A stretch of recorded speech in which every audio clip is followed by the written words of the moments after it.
Assalamualaikum warahmatullahi wabarakatuh. Siang ini kita coba untuk mereview tentang obat-obatan yang saya gunakan untuk berbagai persoalan terutama di durian. Cuman pada prinsipnya untuk semua tanaman pun juga hampir bisa digunakan. Langsung saja, yang pertama,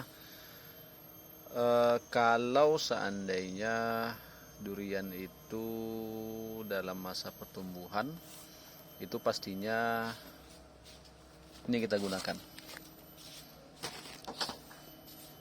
Bisa ini NPK, bisa juga kalau pertumbuhan itu memang lebih cenderung kepada kebutuhan pupuk yang N, nitrogen, itu kayak urea, bisa juga urea.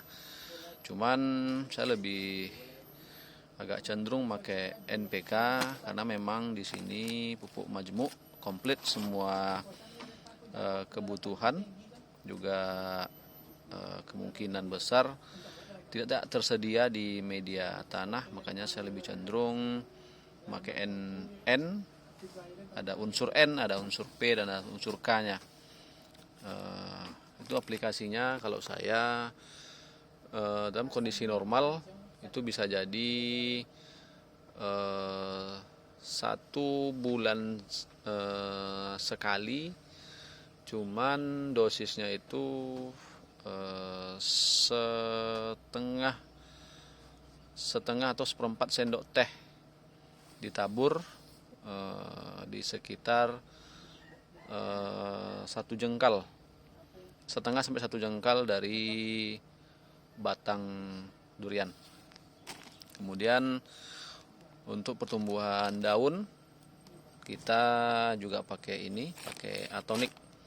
Atonik ini dia itu ZPT, zat untuk tumbuh tanaman. Ini juga untuk merangsang pertumbuhan daun. Kemudian ambil apa Dekamon. Nanti ada satu lagi untuk pertumbuhan merangsang akar, itu ada Dekamon, nanti saya ambilkan dulu. Kemudian untuk daun juga kita pakai ada Gandasil D. Gandasil D ini itu bisa kita semprotkan di daun, bisa kita siramkan, bisa juga. Ini untuk daun D. Ini ada Gandasil D. Pupuk daun, dia baca pupuk daun. Kemudian untuk pupuknya, habis itu untuk antisipasi berbagai macam serangan hama, ada yang preventif, artinya sebelum terjadi serangan. Kemudian ada yang ketika terjadi serangan. Ini ada beberapa contoh untuk tanaman durian yang terserang hama. Kemudian ambil apa contoh daun yang elok Ini dia. Ini Dekamon. Ini hampir sama kayak atonik. Cuman Dekamon ini kalau saya lebih cenderung untuk memacu pertumbuhan perakaran tanaman. Jadi ini ada berbagai macam jenis kondisi daun durian. Durian itu sehat dan tidak sehat itu bisa kita lihat dari yang pertama sekali, pastinya dari daun.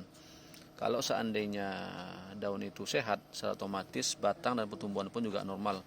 Yang pada prinsipnya target untuk tujuan akhirnya untuk waktu berbuah juga tercapai. Baik, yang pertama, kondisi tanaman durian yang sehat itu daunnya seperti ini.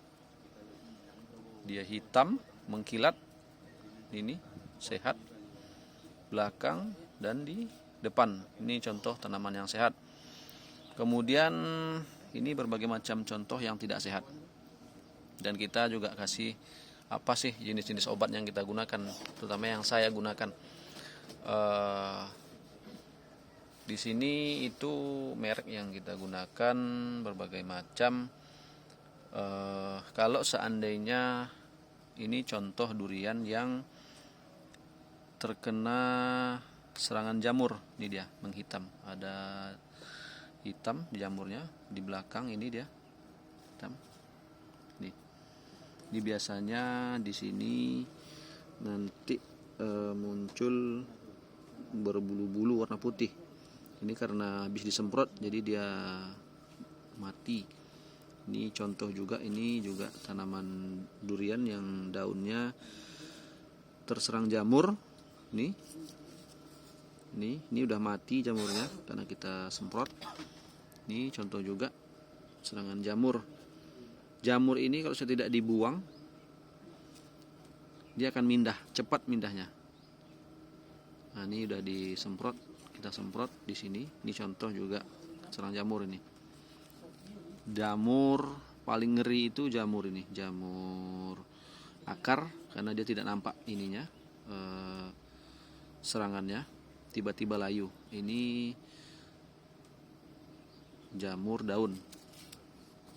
Kalau seandainya kita di sini menggunakan ketika diserang jamur, itu pastinya yang pertama kita menggunakan fungisida. Fungisida itu ada berbagai macam merek.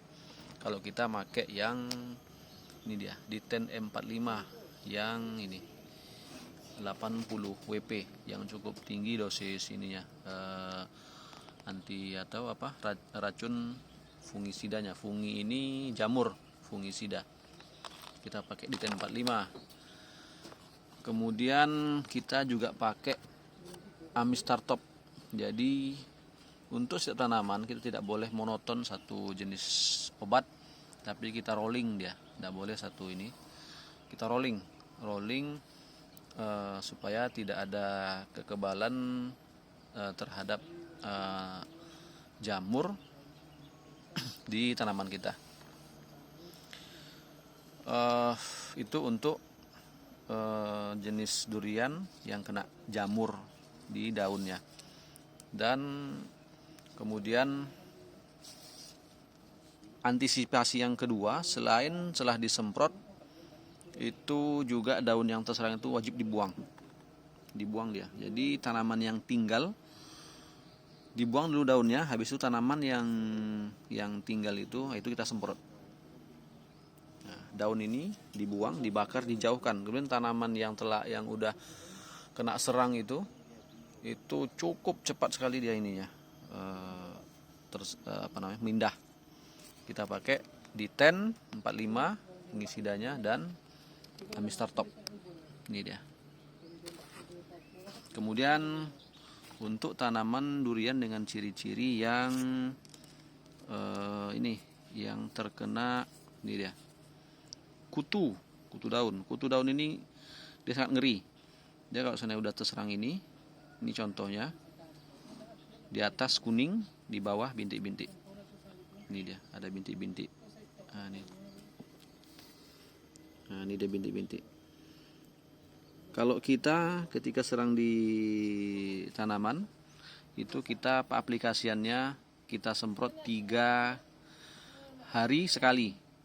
Dia kalau tidak antisipasi kayak gini, ini dia contohnya. Daun akan kayak gini dia.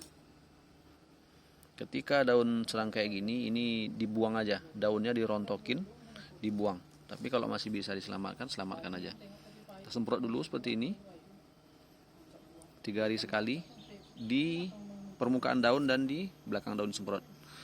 Itu kita pakai satu namanya Aktara. Di sini harga 40.000. Cuman untuk pakai ini 1 sendok kecil itu untuk 1 tank semprot. Ini dia Aktara.